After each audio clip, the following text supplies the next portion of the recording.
Assalamu alaikum. A gurguje ga waɗanda suke son za su yi depositing ɗin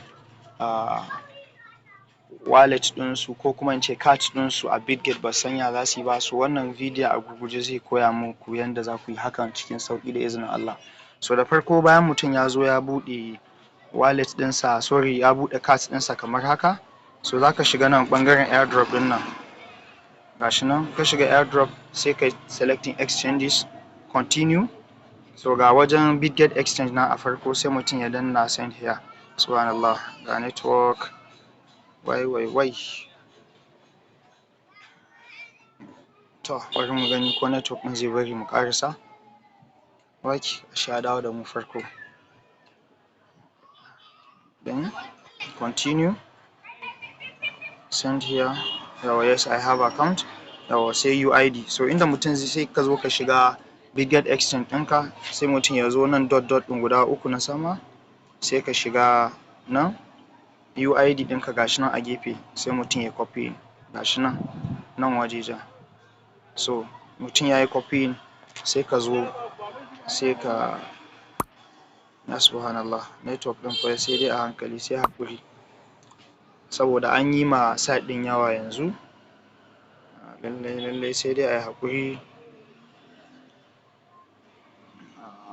To Allah ya sa ya buɗe mana.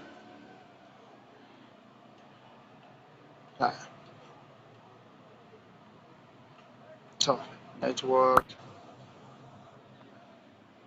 shi nan dai.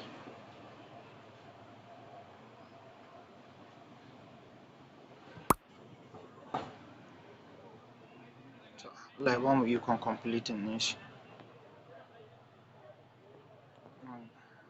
Exchanges, continue, send here. Yes I have it. Then UID ɗin mutum sai ya saka. So sai ka zo kuma inda za ka ga wannan ɗinka, card deposit ɗinka, wallet ɗinka, sai ka shiga nan deposit, ga deposit nan a nan, sai mutum ya yi searching cards, sai ka rubuta cards gashi nan a farko, sai ka shiga. So ga shi nan ya buɗe mana, sai mutum ya copy haka, sai ka dawo sai ka yi pasting, sai ka tura shi nan, insha Allahu zai wuce.